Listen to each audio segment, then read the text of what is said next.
네, 여러분 수고 많으십니다. 조국혁신당 원내대표 황운하입니다.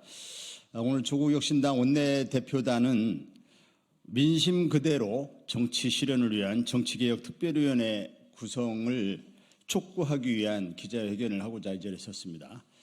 참석하신 분 소개해 올리겠습니다. 정춘생 조국혁신당 원내수석이십니다.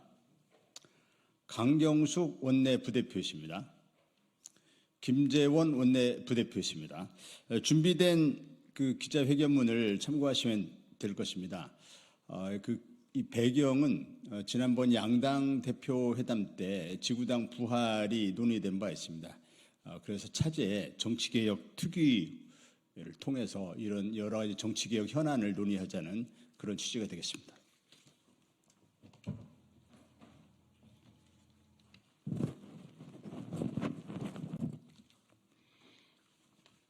민심 그대로 정치 실현을 위한 정치개혁특별위원회 구성을 촉구합니다. 조국혁신당은 교섭단체 구성요건 완화와 정당 보조금 배분 방식 개혁, 비례정당의 선거운동 보장, 결선투표제 도입 등을 논의하기 위한 국회 내에 정치개혁특별위원회 구성을 촉구합니다. 1987년 대통령 직선제로 헌법이 개정된 이래 우리나라 정치는 87년 체제에 머물러 있습니다. 지난 40여 대한민국 정치 제도는 시대적 변화를 따라잡지 못한 채 정체되어 있습니다. 거대 양당 체제의 고착화와 기득권 강화가 계속되면서 대화와 타협이라는 정치의 본질이 훼손되며 우리 정치는 승자 독식 시스템으로 변질되었습니다. 이에 시민사회와 학계를 중심으로 정치개혁에 대한 요구가 이어지고 있지만 정작 국회 안에서는 거대 양당의 이해관계 때문에 소수 정당의 의견은 전혀 반영되지 못하고 있습니다. 최근 더불어민주당과 국민의힘은 양당 대표 회담을 통해 지구당 부활을 위한 정당법 개정을 추진하기로 합의했습니다. 그러나 지구당 폐지의 원인이었던 금권 선거, 밀실 공천 등 국민적 우려에 대한 대책은 찾아볼 수 없습니다. 거대 양당은 지구당 부활이 마치 정치개혁의 최우선 과제인 것처럼 국민을 호도하고 있습니다. 교섭단체 구성 요건 완화, 정당 보조금 배분 방식 개혁, 비례정당의 선거운동을 제약하는 공직선거법 개정, 결선 투표제 도입 등 산적한 정치개혁 과제가 많습니다. 더 중요한 정치개혁 과제는 뒤로 하고 지구당 부활을 우선 처리하는 것은 거대 양당의 기득권을 더욱 공고히 할 뿐입니다. 국회 정치개혁 특별위원회를 구성해 시급한 정치개혁 현안들을 논의 테이블에 함께 올려야 합니다. 이 과정에 비교섭단체의 참여를 보장해 국민의 다양한 목소리를 반영해야 합니다.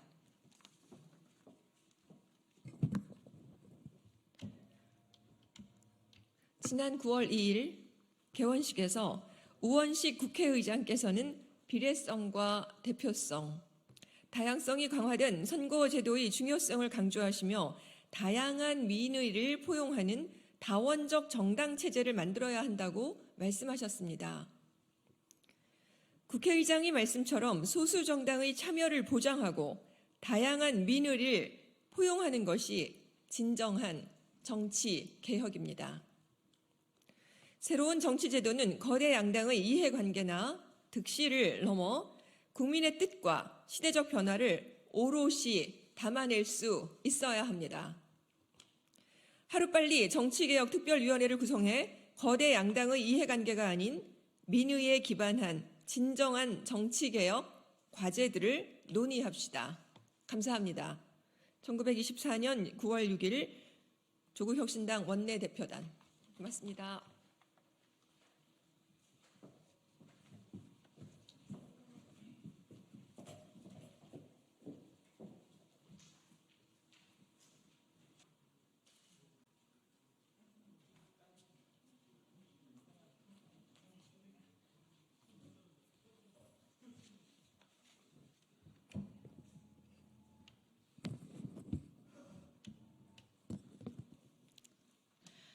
안녕하십니까. 더불어민주당 대변인 황정화입니다. 브리핑 시작하겠습니다. 대통령실이 언제는 실토했습니까?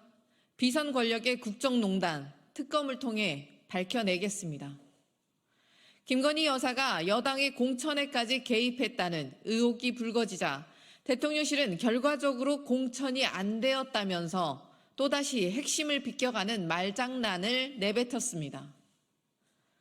보도가 사실이라면 뒷말만 무성하던 V2 비선 권력이 당무 개입은 물론 불법적 선거 개입에 정부를 동원하고 대통령 일정과 국정까지 주무르고 있었다는 중대한 국정농단 게이트입니다. 이 정도면 V2가 아니라 V1으로 불러야 하는 수준입니다. 김 여사를 마리 앙뚜아네트에 비유해 영린을 건드린 김경률 비대위원을 서울 마포 을에 공천하려 하니 대통령실이 직접 나서 한동훈 당시 비대위원장의 사퇴를 종용한 일이 채 몇 개월도 지나지 않았습니다. 이런데도 대통령실은 공천에 관여한 바 없다고 잡아뗄 작정입니까? 각종 의혹이 터져 나올 때마다 조건 반사처럼 부인만 하는 대통령실을 더는 신뢰할 수 없습니다. 해병대원 수사 외압 의혹도 대통령실이 관여한 바 없다 발뺌했지만 증거만 속속들이 드러나고 있습니다. 김건희 여사를 수사하던 검찰에는 인사 철퇴가 내려지고 검찰은 결국 황제 조사, 알현 조사로 김 여사에게 명품백 수수 무혐의를 상납했습니다. 주가 조작 사건, 양평 고속도로 특혜는 제대로 된 수사조차 이뤄지지 않고 있습니다. 마치 바벨탑처럼 국정농단 부정부패의 탑이 쌓이고 있습니다. 무작정 잡아떼며 시간만 끄는 대통령실을 보며 국민의 인내심은 이미 바닥났습니다. 더불어민주당은 김건희 특검법을 통해 반드시 진실을 규명하고 권력을 사유화하는 국정농단을 저지하겠습니다. 두 번째 브리핑 시작하겠습니다. 의료 1도 모르는 비서관 파견이 대책입니까? 아마추어라는 말도 아깝습니다. 대통령실이 추석 연휴를 앞두고 권역응급의료센터에 비서관급 참모들을 배치하는 것을 검토 중이라고 합니다. 현장에 가봐라, 비상진료체계 원활하다. 우기던 윤석열 대통령의 인식만큼이나 참담한 대책입니다. 구시대 보여주기식보다 못한 기상천외한 발상입니다. 의료도 모르는 비서관들을 응급실에 파견해 도대체 무얼 하겠다는 건지 상상조차 안 갑니다. 비서관들에게 응급실 문직이라도 시킬 요량입니까? 아니면 감시용 보초라도 세워놓는 것입니까? 생사가 오가는 응급의료 현장에서 의료진들이 대통령실 눈치까지 봐야 하냐는 걱정들이 나오고 있습니다. 정부가 파견한 군의관들은 응급실에 도움이 되지 않는다고 합니다. 이대 목동병원마저 파견 군의관 3명을 부대로 돌려보냈습니다. 아마추어 정부라는 질타를 꺼내기도 아깝습니다. 소꿉장난하듯 국정을 멋대로 주무르니 국민의 고통만 깊어지고 있습니다. 한 국민은 불과 100m 떨어진 응급실조차 진료를 거부해 의식불명 상태입니다. 공사 현장에서 추락한 남성은 응급실 뺑뺑이를 돌다 50km 떨어진 병원에서 숨졌습니다. 국민은 응급실 뺑뺑이만 돌다 죽어나가는데 정부 여당은 전화 한 통이면 프리패스라 국민의 목숨을 담보로 의료농단을 이어가겠다는 것입니까? 윤석열 대통령은 제발 의료 붕괴 현실을 직시하십시오. 국민의 절박한 호소에 귀를 기울이고 의정 갈등을 즉시 해소하십시오. 본인의 그릇된 자존심을 지키기 위해 국민의 생명을 저울질한다면 그 후과는 대통령조차 감당하기 어려울 것이라는 점을 강력히 경고합니다. 이상입니다.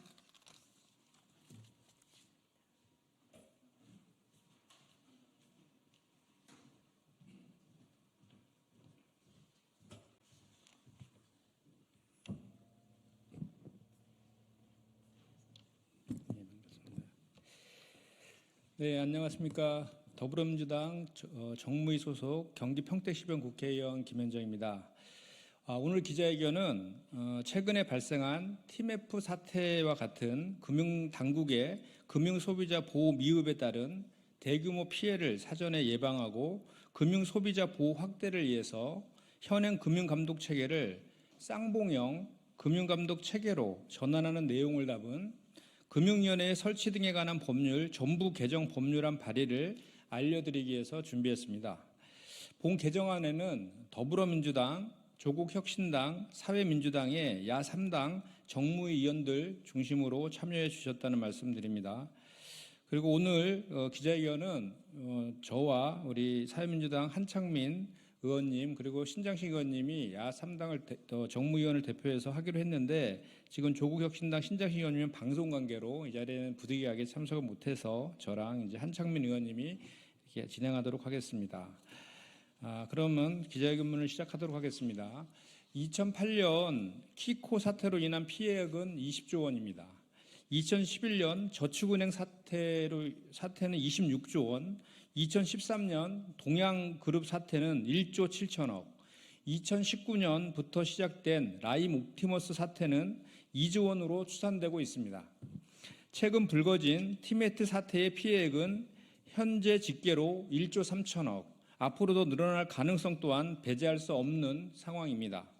이렇듯 금융사고의 피해는 한 번 발생하면 조 단위의 피해를 야기시키고 수많은 피해자들을 양산하게 됩니다. 그러나 피해자들 중 온전히 그 피해를 보상받는 경우는 거의 없고 대부분 개인이 떠안고 있습니다. 지난한 소송을 거쳐 승소해도 마찬가지입니다. 정부는 정부대로 정책 금융을 비롯해 피해 복구를 위해 많은 재원을 투입하게 됩니다. 결국 금융사고는 피해가 발생하기 전에 예방하는 것이 가장 최선의 대책입니다. 오늘 발의한 쌍봉형 금융감독 체계가 빠르게 법제화되어 대규모 금융사고 예방에 기여할 수 있도록 노력하겠습니다. 그럼 기자회견문을 낭독하도록 하겠습니다.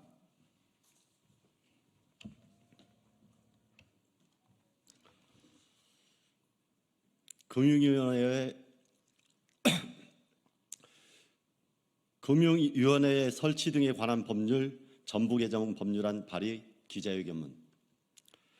2008년 키코 사태, 2011년 저축은행 사태, 2013년 동양그룹 사태, 그리고 2019년 시작된 라임, 옵티머스 등 사모펀드 사태에 이르기까지 금융당국의 금융소비자 보호 미흡에 따른 대규모 피해가 지속적으로 발생하고 있습니다. 특히 최근에 발생한 티몬 IMF 미정산 사태의 경우 금융위원회와 금융감독원이 금융기관의 건전성을 우선하면서 피해를 키웠다는 것이 명확하게 확인되어지고 있습니다. IMF는 지난 2020년부터 자본 잠식 상태에 빠졌습니다. 티몬은 2019년부터 2022년 줄곧 영업 손실을 기록한 데다 2022년 기준자산 대비 부채가 5배에 달하는 등 두 기업 모두 일찌감치 경영 부실이 지적되었고 금융감독원에서는 이러한 사정을 잘 알고 있었습니다. 금감원은 2022년 6월 티몬 및 IMF와 경영 개선 협약을 체결하고도 분기별 이행 점검을 시행하였습니다. 그러나 티몬과 IMF가 자본 잠식 상태 개선 약속을 단 한 번도 준수하지 않았음에도 사실상 손을 놓고 있었습니다. 이러한 금융당국의 태도는 현행 금융감독체계가 금융산업의 육성 및 대규모 기업 집단의 보호를 위해서 금융소비자 보호를 외면할 수밖에 없도록 그렇게 설계되어 있다는 것을 기인하고 있습니다. 따라서 대규모 금융사태가 반복되고 있는 현 금융감독체계의 한계를 극복하기 위해서는 금융감독체계를 전면적으로 재설계하는 것이 불가피합니다.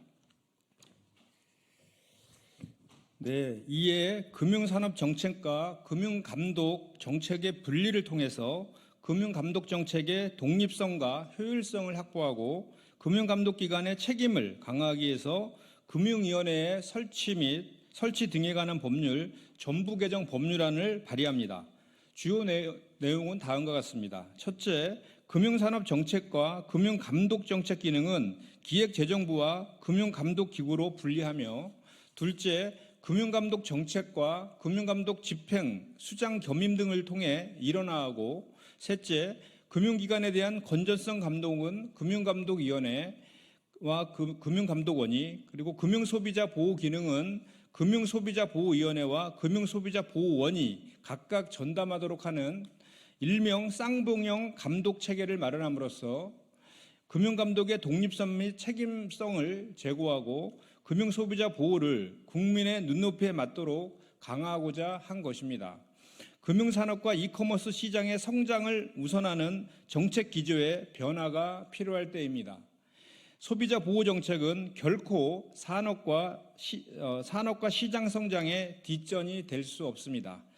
정부와 여당도 이러한 시대적 추세를 거스르지 않을 것이라 생각합니다. 적극적인 협조를 기대합니다. 감사합니다.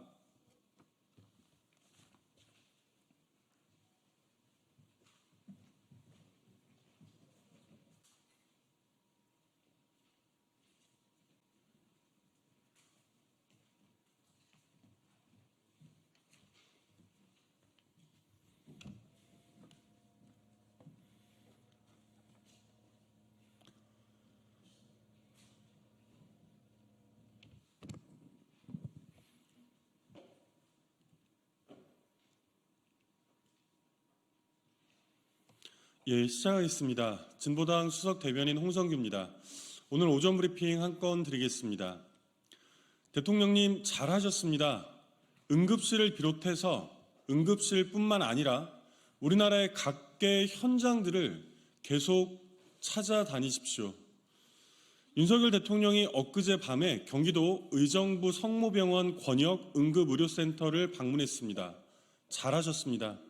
현장에 가봐야 실상이 보이고 대책을 고민하지 않겠습니까? 방문 직후 추석 응급 대응을 위해서 전국 권역 응급의료센터에 대통령실 비서관을 배치하겠다는 조치는 참으로 뜬금없고 엉뚱하지만 그래도 무대책으로 손을 놓고 있는 것보다는 나아 보입니다. 현장을 더 방문하면 실질적 조치들도 더 나올 것이라고 기대합니다. 무엇보다 대통령이 직접 시인하고 사과하지는 않았지만 지난 기자회견에서 그래도 비상진료체제가 원활하게 가동되고 있다는 전혀 현실과 동떨어진 입장에서 한 발 물러선 것은 무척이나 다행입니다. 이번처럼 급작스러워도 비공개여도 좋습니다. 계속하여 현장을 찾아 현실을 직시하고 민심의 귀를 기울이길 절박한 마음으로 당부드립니다. 아울러 현장은 응급실만이 아닙니다. 못 살겠다고 아우성치는 전국 모든 곳이 다 현장입니다. 그 어디를 찾더라도 우리 경제의 활력이 살아나고 있다고 느끼는 국민은 단 한 사람도 찾아보기 어렵다는 것을 확인하게 될 것입니다. 진짜 정책과 대책은 그로부터 시작합니다. 이곳 국회도 당연히 중차대한 현장입니다. 민주사회에서 대통령과 국정에 대한 응당한 비판을 야유와 조롱으로 받아들여서야 되겠습니까? 삼권 분립의 헌법 정신에도 전혀 맞지 않습니다. 국회는 피할 수 있는 곳이 아닙니다. 비판이 아니라 칭송만 듣고 싶다면 그 또한 민주사회의 대통령으로서도 자격 미달입니다. 국회부터 찾아 야당의 목소리에도 귀를 기울이십시오. 이상입니다.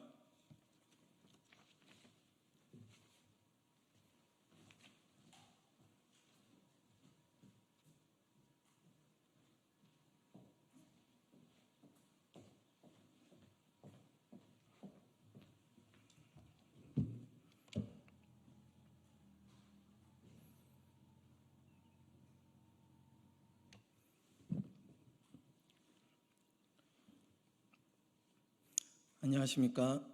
개혁신당 수석대변인 김성열입니다. 시작하겠습니다. 나한테는 솜방망이, 남한테는 불방망이라면 아무도 승복할 수 없습니다.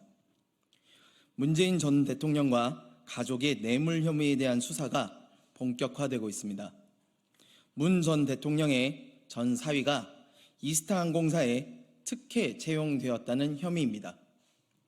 민주당은 정치 보복 수사라며 강하게 반발하고 있습니다. 정권이 바뀐 상황에서 이전 대통령에 대한 수사는 어떤 수식어를 붙여도 정치적 의도에서 자유로울 수는 없습니다. 중요한 것은 수사 의도가 아닌 범죄 유무입니다. 털어서 먼지 안 나는 사람 어디 있겠느냐마는 뇌물과 같은 반사회적 범죄에 대해서는 자비가 없어야 됩니다. 전직 대통령이어도 예외일 수 없습니다. 그러나 문제는 똥 묻은 개가 겨 묻은 개 나무라고 있다는 것입니다. 전직 대통령의 지나간 뇌물 혐의보다 현직 영부인의 명품백 수수가 더 중요하고 위험한 사안입니다. 그럼에도 윤석열 정부는 국민 권익위를 통해 공직자 부인은 고가 선물을 받아도 된다는 지록위마 판단을 내리고 검찰은 사상 초유로 출장 조사 서비스를 나가서 수사 아닌 수사를 한 뒤 무혐의 판단을 내렸습니다. 김건희 여사는 지인으로부터 직접 명품백과 양주, 화장품 등을 받았습니다. 그 후 대통령실 행정관은 김 여사 지인의 국립묘지 안장 청탁에 대해 서초동에서 연락을 받았다며 국가보훈부 담당 사무관의 연락처를 건넸습니다. 대통령실이 114도 아니고 단순히 연락처 전달만 했다는 것은 어불성설입니다. 만약 행정관이 담당 부처에 유무형의 압박을 가했다면 이는 명백한 부정청탁 이행입니다. 청탁금지법이 아닌 뇌물수수 혹은 알선수재로 봐야 하는 중범죄입니다.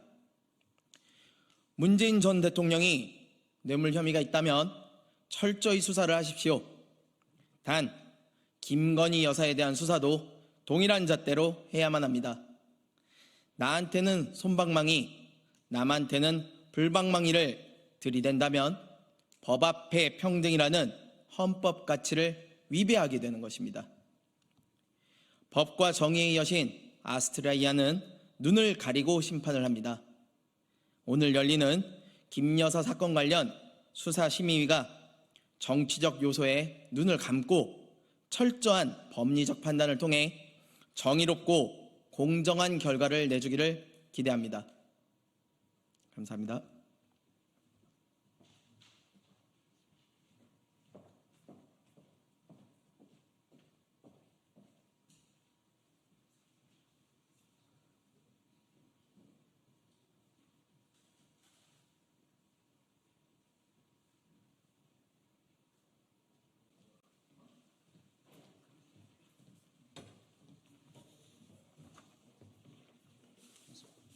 그냥 우리 둘만 하는 걸로 할까요? 예.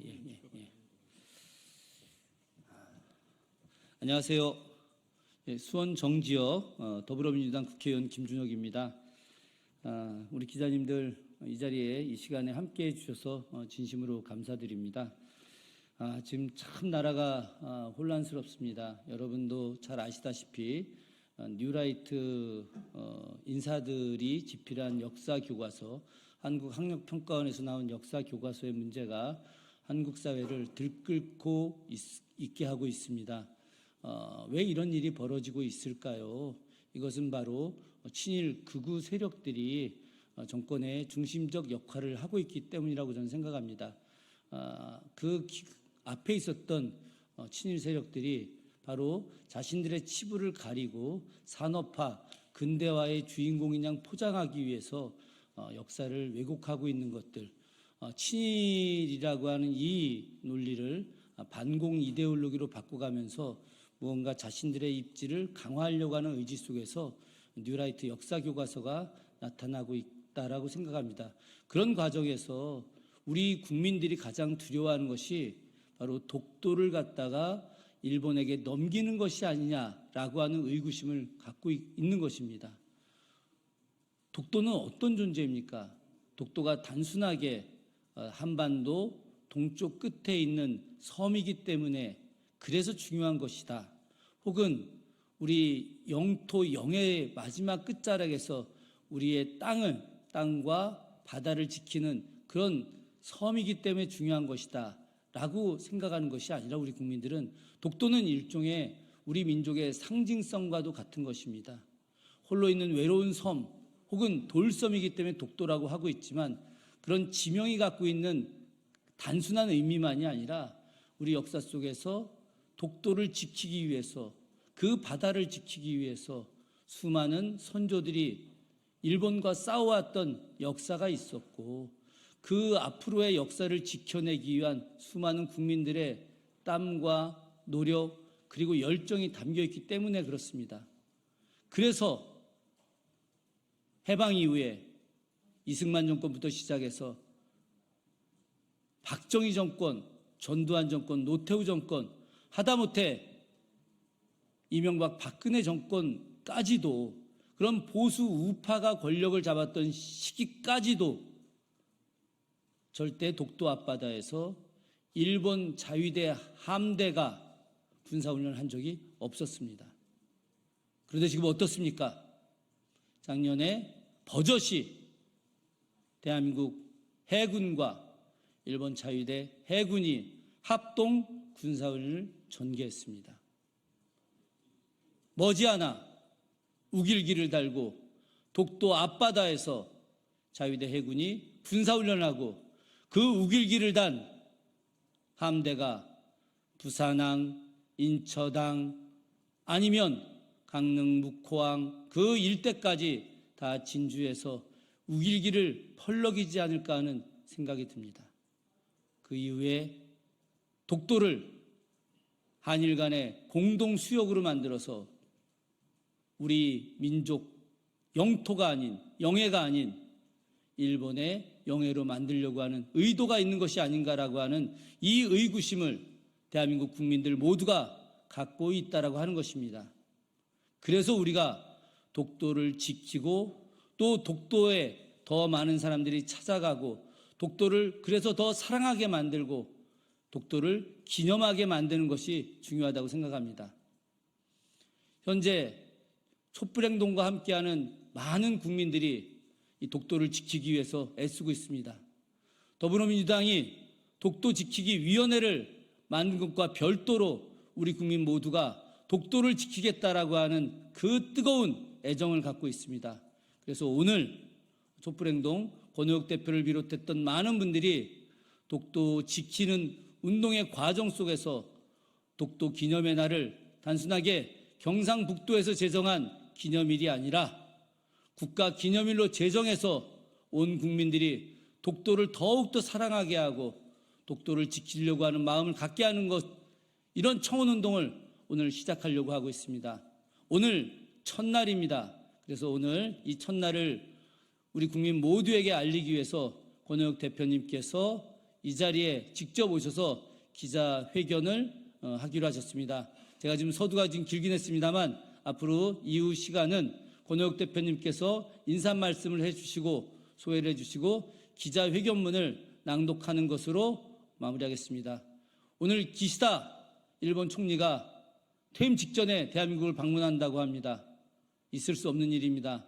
저희들 모두가 다 기시다 총리에 대한 방안 막으려고 이미 도착해 있는 것 같습니다만 기시다 총리와의 협상이 의미 있는 협상이 되지 않게 온 국민이 이야기를 할 것이고 독도 지키기 위한 노력에 최선을 다할 것입니다. 권오혁 촛불행동 공동대표님 소개해드리도록 하겠습니다. 반갑습니다. 촛불행동 공동대표 권오혁입니다. 오늘 기시다가 방한하는 날입니다. 윤석열은 환영의 입장이지만 저희 촛불행동 그리고 우리 국민들은 이 한일 정상회담을 통해서 또 무엇을 더 내어줄 것인가 우려가 깊습니다. 기시다에 대한 저희 국민들의 선물이라고 할까요? 입장이라고 할 수 있는 것이 오늘 시작이 됐습니다. 독도의 날을 국가기념일로 지정하자는 국민동의청원이 시작이 됐습니다. 방금 말씀을 해주셨는데요. 저희 오전에 이 동의청원을 공개하자마자 오전에 심사 조건인 100명을 금방 달성을 했습니다. 그래서 심사에 들어가 있고 곧 대중적인 공개가 될 것으로 예상이 됩니다. 앞으로 한 달 동안 10월 20일 이전에 국가기념일 지정 국민동의청원을 대대적으로 우리 촛불 시민들과 국민들과 함께 벌여 나갈 것입니다. 많은 국민들께서 참여해 주실 거라고 생각을 하고요. 이 기본 내용은 지금 현재 민간단체들 그리고 울릉군 그리고 경상북도에서 조례 차원으로 진행되고 있는 그 독도의 날, 독도의 달 이 행사를 국가기념일로 지정을 해서 국가적 차원에서 국제적으로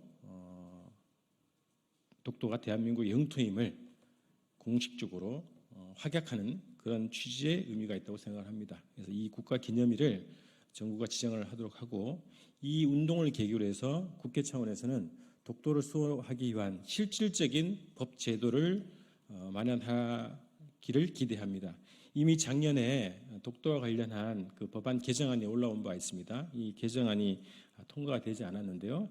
이 개정안이 다시 한번 논의가 되고 더 보강이 돼서 실질적인 정치적인, 군사적인, 문화적인, 행정적인 법적 강제적인 제도가 도입되기를 저희가 촉구를 합니다. 그래서 이 국가기념일 제정을 위한 국민동의청원이 그 법률 제정에 대중적인 기반이 되도록 노력하겠습니다.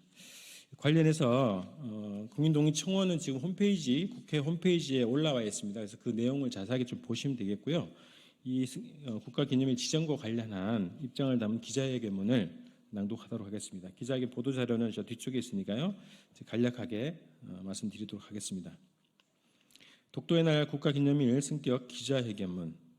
뉴라이트 식민사관으로 점철된 윤석열 정부의 역사 왜곡, 친일 행보가 매일 국민들의 상식을 뛰어넘고 있습니다. 윤석열 정부가 생각하는 중요한 것은 우리 국민의 마음이 아니라 바로 일본의 마음입니다. 오늘 방한하는 기시다 총리를 위한 선물인지 윤석열 정부는 급기야 우리 민족의 자존심과 같은 독도의 홍보물들을 눈앞에서 사라지게 만들었습니다. 독도 조형물이 곳곳에서 설치되어 있던 조형물이 사라졌습니다. 최근에는 성남시가 국민의힘 소속 지자체장으로 바뀌면서 시청 로비와 구청, 주민센터 등의 청사 52곳에서 보여주던 실시간 독도 영상이 사라지고 대신 시정 홍보물로 교체가 된 바가 있습니다. 독도 방어 훈련도 명칭이 바뀌고 비공개로 진행되고 축소가 되었습니다. 이 훈련에 대해서 일본이 독도 방어 훈련이라는 명칭을 쓰지 말고 훈련하지 말라는 망발까지 했습니다. 이것에 대해서 정부가 아무런 대응을 하지 않고 있습니다.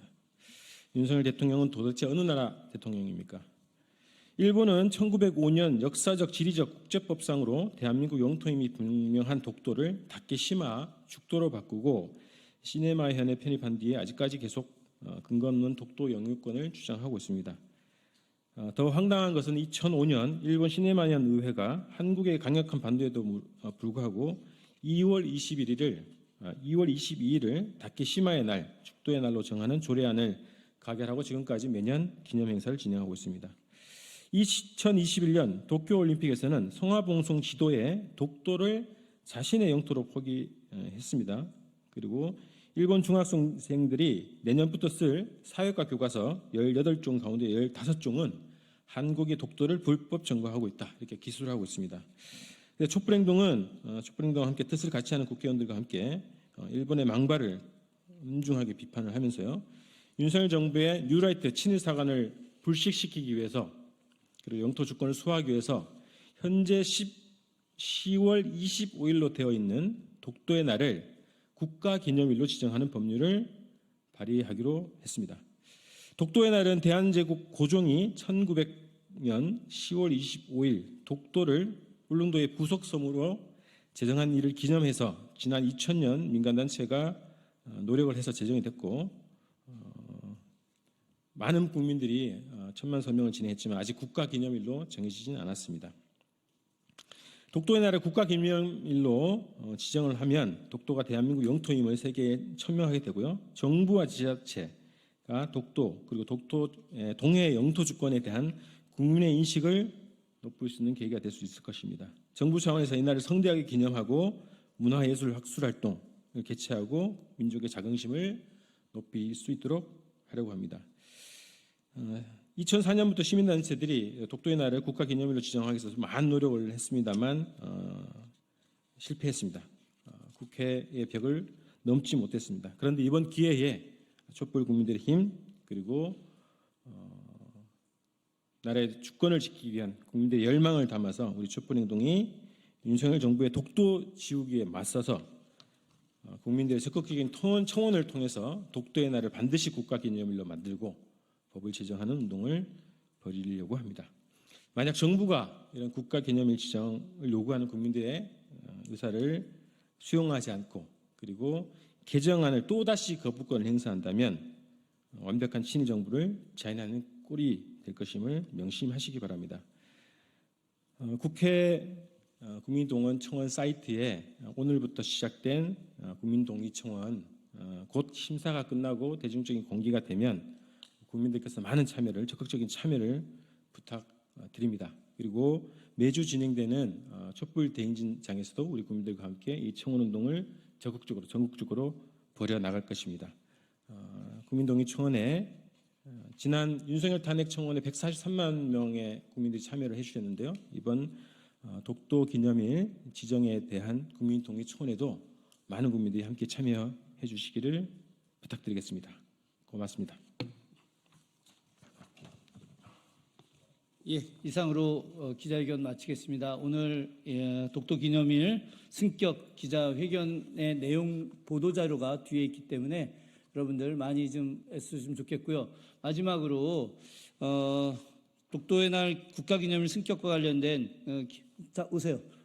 기자회견과 관련해서 우리 함께 참여하시는 분 좀 늦게 오셨는데 안진걸 민생경제연구소장님 말씀 좀 듣고 기자회견 마무리하도록 하겠습니다. 네, 기자님들 안녕하십니까? 오늘 김준혁 의원님께서 이렇게 귀한 기자회견 또 주최해 주시고 또 독도의 날 청원 입법파에 앞장서 주셔서 고마워가지고 막 뛰어왔습니다. 네, 지금 오늘 이곳 기자회견뿐만 아니라 기시다 총리가 방한하는 것 관련해서 전국의 수백 개 단체들 모인 한일 역사정의 평화행동에서도 곳곳에서 기자회견과 항의 집회 그리고 저녁에는 촛불문화니까 준비하고 있습니다. 이 기자회견 후에 2시에는 광화문광장 이순신 동상 우리 민족과 역사정의 민족정기 그리고 외세 침략에 맞선 어떤 자주독립의 상징인 이순신 장군 동상 앞에서 촛불행동과 시민단체들이 모여서 기시다 윤석열의 야합과 또 역사 민족을 팔아넘기고 심지어 독도까지 팔아넘기려고 하는 거 아니냐, 미락한 거 아니냐라는 강력한 의심에 대해서 문제제기를 강력히 규탄하는 기자회견도 준비되어 있습니다.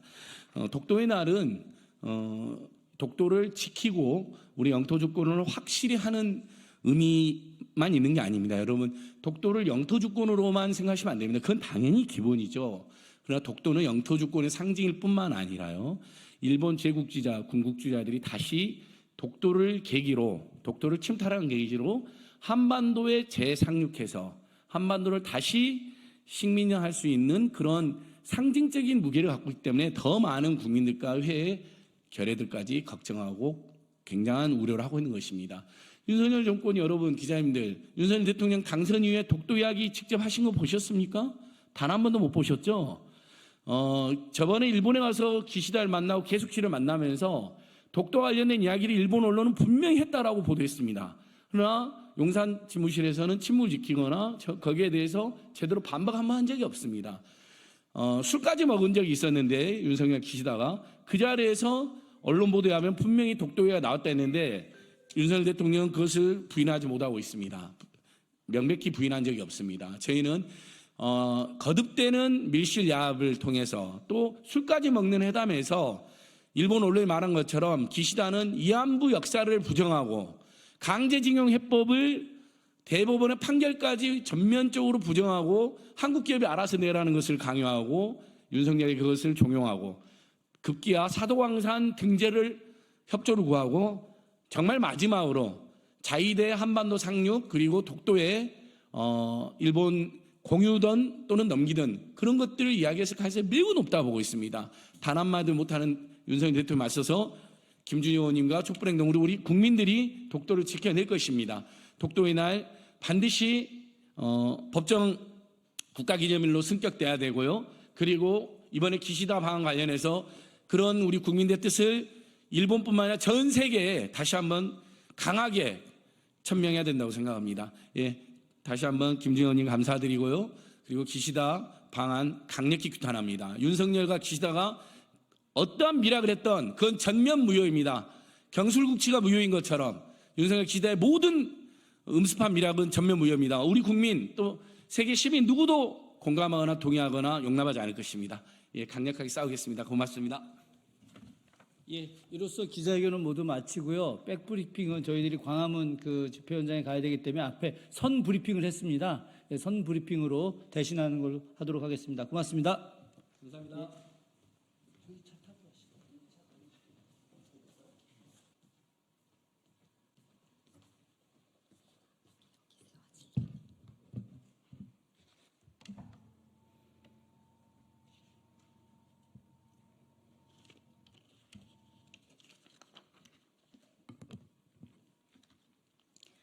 네, 진보당 브리핑 시작하겠습니다.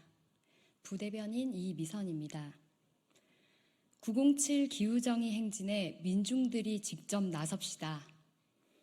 우리는 올해가 가장 시원한 여름이라는 말을 하며 기후재난을 절감하는 여름을 보냈습니다. 기후재난 시대 불평등은 사회적 약자에게 더욱 가혹하게 다가옵니다. 기후재난의 직격탄을 온몸으로 맞은 시민들은 쓰러져 갔습니다. 민생은 없습니다. 폭염 현장에서 안전장치 없는 노동자들이 쓰러지고 무책임한 정부와 기업 때문에 석탄화력 발전소 노동자들이 대책 없이 밀려나고 있습니다. 자연재해로 농업도 큰 타격을 입고 제도적 안전장치도 대책도 없이 농민들만 피해를 떠안고 있습니다. 정부와 지자체의 난개발로 농촌 지역 공동체는 황폐해지고 파괴되는 자연 생태계는 누구도 책임지지 않습니다. 그럼에도 윤석열 정부와 기성정치는 충분한 재난안전 대책을 세우는 것이 아니라 신공항, 케이블카, 댐 건설 등의 난개발 토건 사업에 여전히 몰두하고 있습니다. 기후위기 대응을 위한 산업전환, 에너지전환 대책을 세우는 것이 아니라 여전히 핵진흥 정책에 목매며 산업의 전환에 무책임한 태도로 일관하고 있습니다. 기업 또한 마찬가지입니다. 기후위기 재난의 시대를 오히려 이용하여 이윤 추구에만 혈안이 되어 있습니다.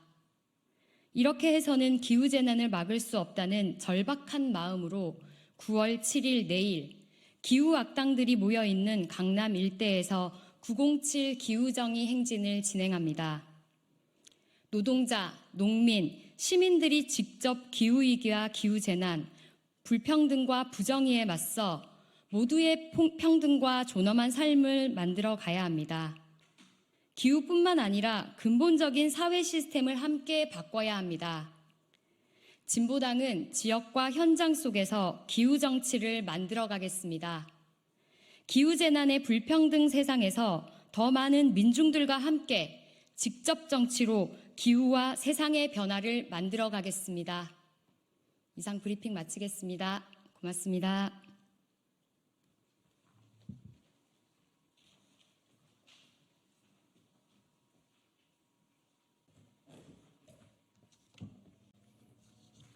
안녕하세요. 여야 의정 협의체와 관련된 논평을 발표할 텐데요. 여러분들 아시다시피 여야 의정 협의체 제안은 지난 4일 민주당 박찬대 원내대표의 국회 교섭단체 대표 연설에서 공식 제안된 내용입니다. 근데 오늘 한동훈 국민의힘 대표께서 수용한다는 입장이 아니라 제한한다는 방식으로 입장이 나와서 좀 당황스럽기는 합니다.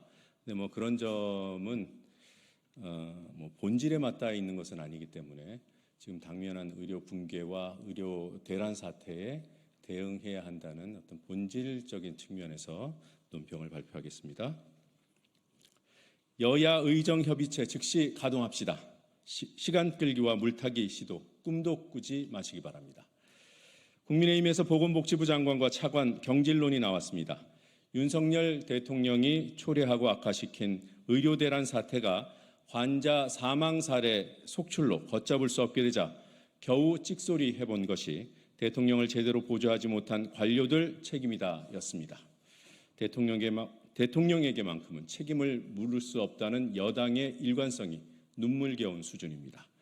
주무부처 책임자로서 보건복지부 장관과 차관은 즉시 경질되어야 마땅합니다.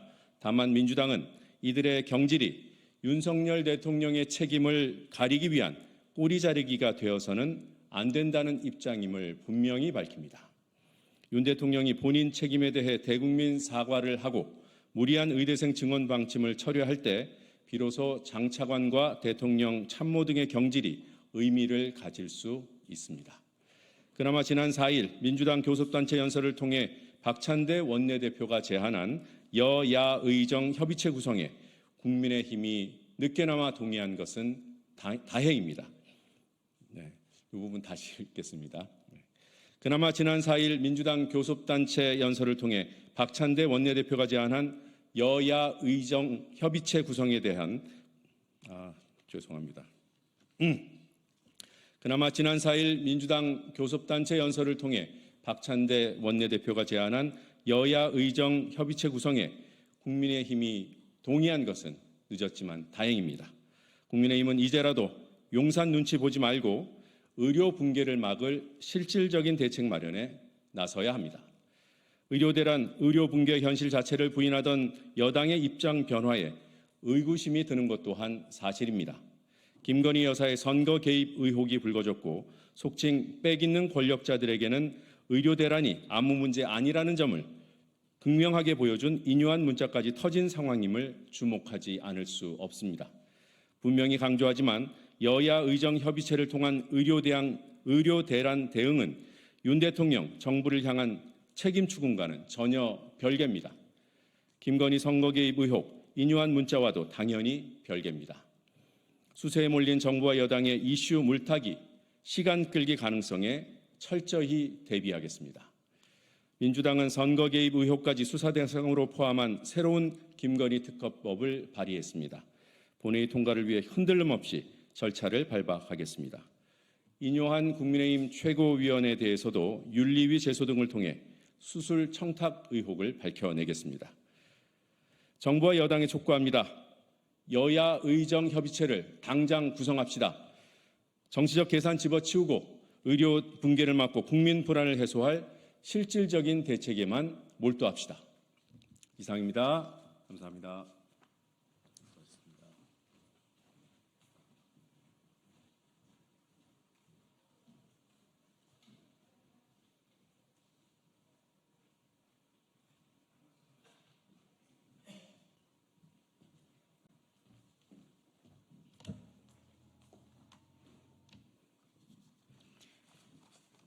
안녕하십니까. 국민의힘 김연주 대변인인데요. 오늘 두 가지 논평에 대해서 온마이크 하도록 하겠습니다. 국민 생명이 달린 의료 난제를 타결하는 데 힘을 모아야 합니다. 대한민국 의료는 전 세계 어디에서도 찾아볼 수 없을 정도로 뛰어난 시스템을 유지해 왔습니다. 박정희 정부부터 시작된 건강보험 체계는 우리 보건의료의 근간을 떠받쳤고 최고 수준의 의료 인력 역시 국민을 위한 헌신으로 그 주춧돌 역할을 해왔습니다. 하지만 필수 의료와 지역 의료 분야에서 개선의 필요성도 꾸준히 제기돼 왔기에 윤석열 정부에서 의료 개혁을 추진했던 것입니다. 아울러 의료 개혁의 일환인 의대 정원 확대에 대해 많은 국민들께서 공감하고 계신 것 사실입니다. 그렇지만 지난 2월부터 전공의의 90%가 현장을 떠났고 이후 모든 부담을 다른 의료진들이 오롯이 떠안게 되면서 의료 현장 곳곳에서 한계에 다다랐다는 말이 나오고 있습니다. 이에 국민의힘은 이미 확정된 2025학년도 의대 정원 문제는 변론으로 하고 그 차후 연도인 2026년도 정원 결정에 대해서는 다시 논의해보자는 제안을 하기에 이르렀습니다.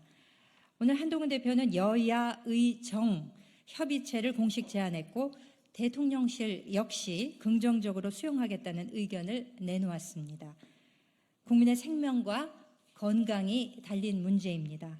너와 내가 어디 있고 여와 야가 어디 있겠습니까? 행정을 책임지는 정부와 대통령실 또 정치권의 여와 야도 모두 열린 마음으로 함께 논의의 장에 모여야 합니다.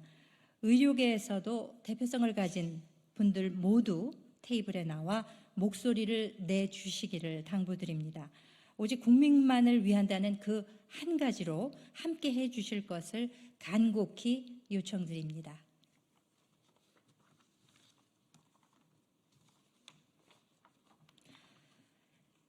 이재명 하명 지역화폐법은 포퓰리즘 악법일 뿐입니다. 민주당의 망국적 현금 살포 시즌2가 재현될 우려가 커지고 있습니다.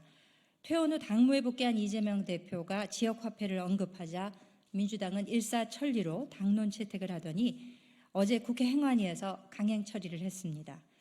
지자체의 지역화폐 사업에 중앙정부의 재정 투입을 의무화하는 것이 법안의 골자입니다.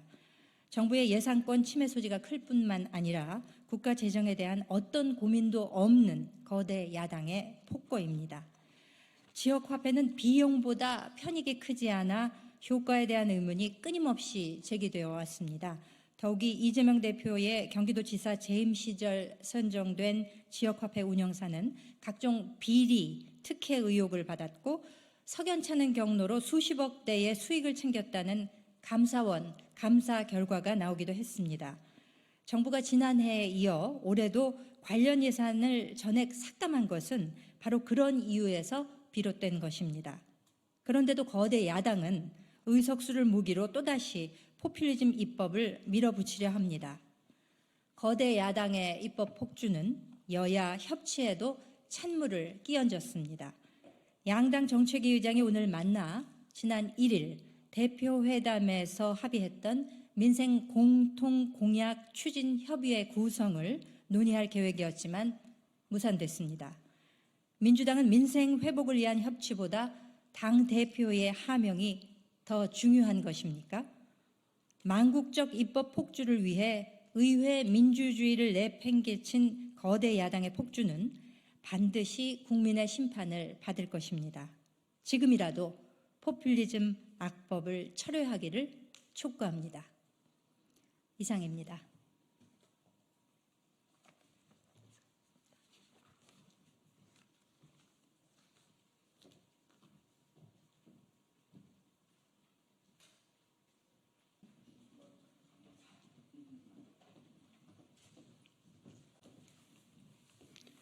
네, 안녕하세요. 예, 안녕하십니까. 저희들은 더불어민주당 의료 대란 대책 특위위원들입니다. 오늘 이 자리에서는 오늘 여당과 정부 그리고 대통령실에서 의료 대란 관련돼서 밝힌 입장에 대한 저희 특위의 입장을 밝히기 위한 기자회견을 하려고 합니다. 아시다시피 우리 원내대표를 비롯해서 우리 당 쪽에서 계속 이 문제를 해결하기 위해서 여야 의정 협의체를 만들어야 된다는 얘기를 해왔었고요. 또 실질적인 의료 대란 해결과 의료 교육 정상화를 위해서 적극적인 자세를 정부에 요구해 온 바가 있습니다. 오늘 그에 대한 일정 정도 대답이 나왔기 때문에 거기에 대한 저희 당의 특위의 입장을 밝히도록 하겠습니다. 오늘 기자회견에는 강선우 보건복지위원회 더불어민주당 간사님이자 부위원장님 참석해 주셨고요. 그리고 서영석 의원님도 참석해 주셨습니다. 저희들 입장문은 강선우 간사님이 읽어주시겠습니다.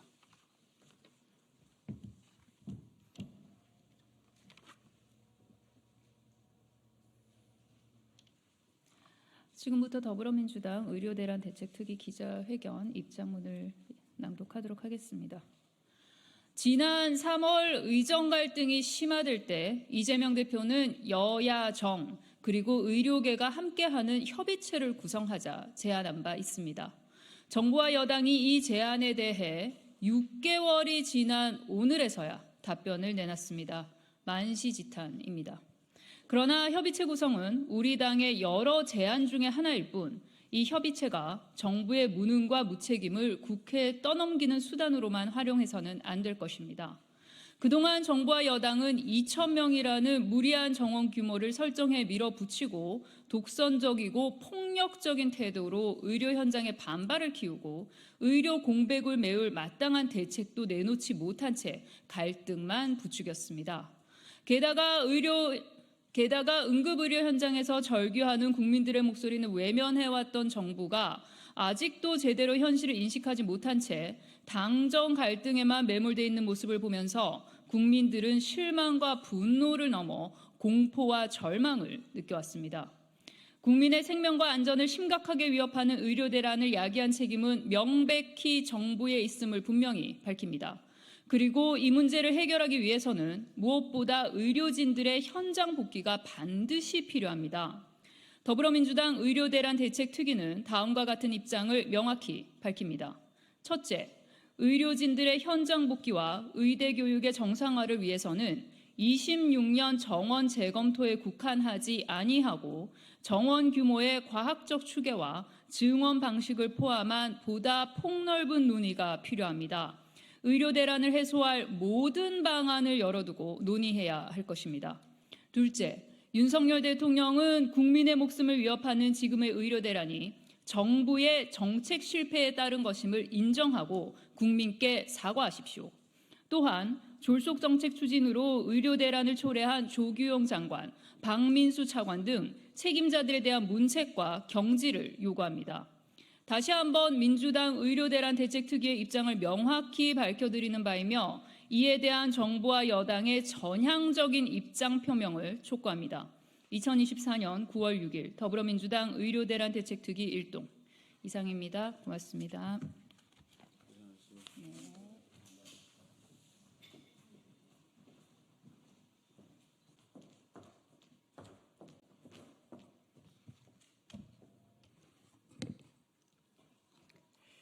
브리핑 시작하겠습니다.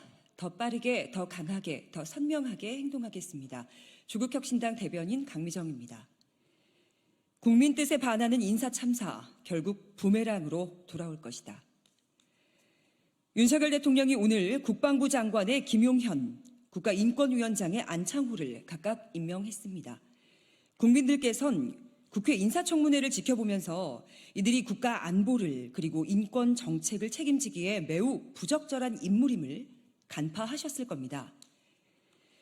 윤 대통령은 최측근인 경호처장 출신 김용현 국방장관 등을 포함해 군의 주요 보직에 충암고 출신을 임명했습니다. 전두환 신군부의 하나회를 보는 듯합니다.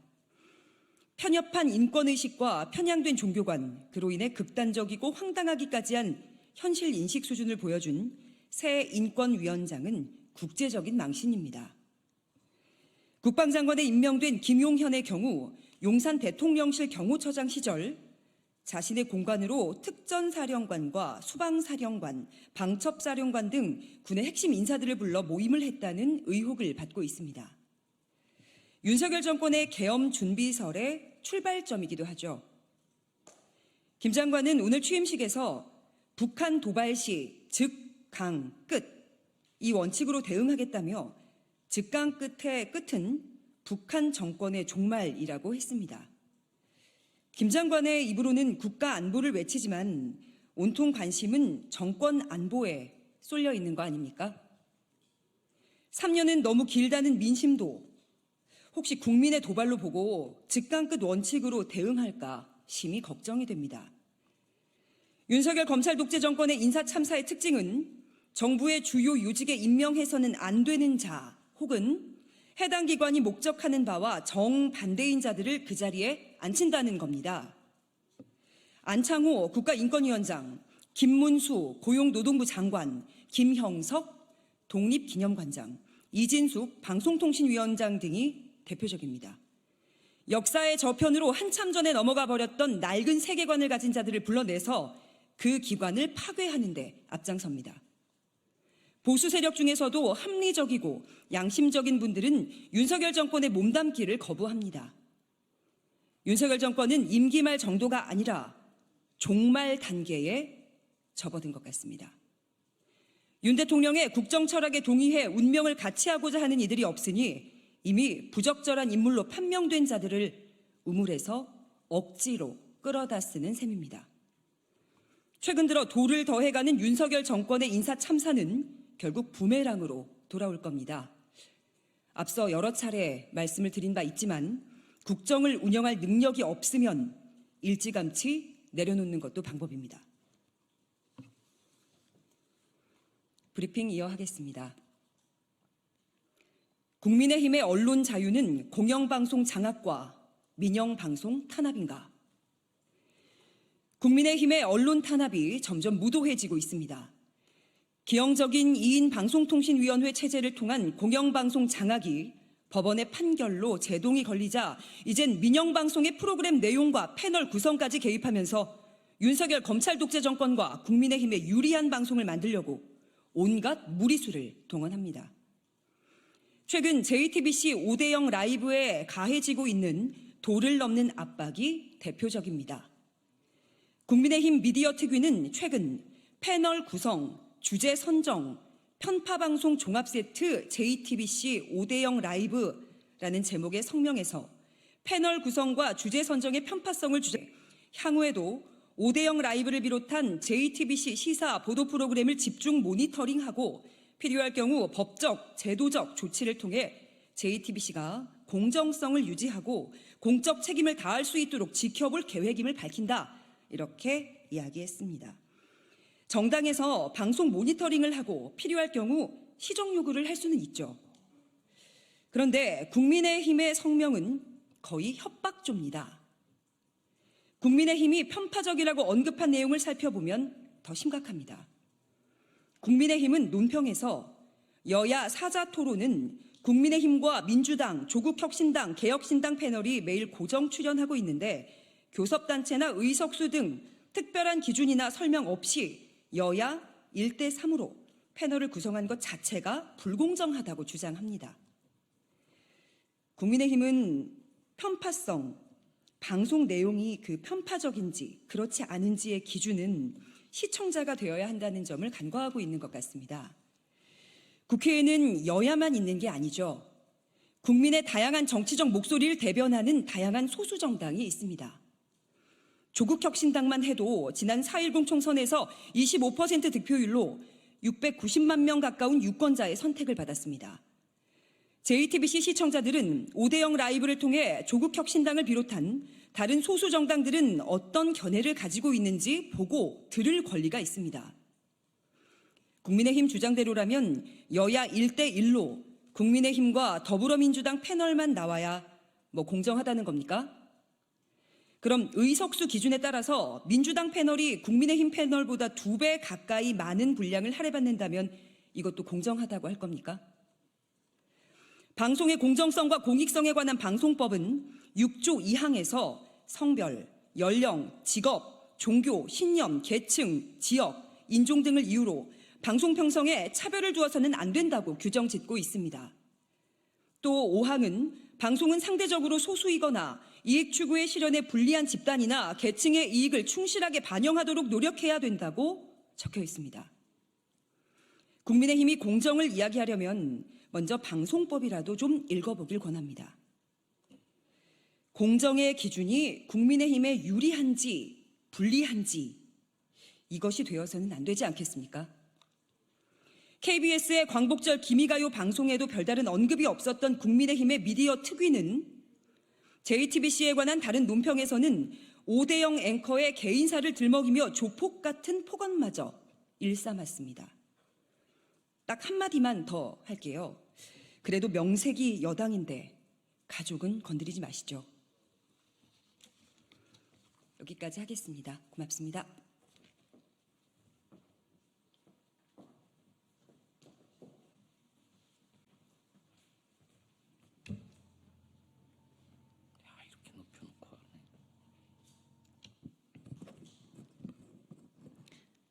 예, 조국혁신당 대변인 김보협입니다. 논평 이어서 하겠습니다.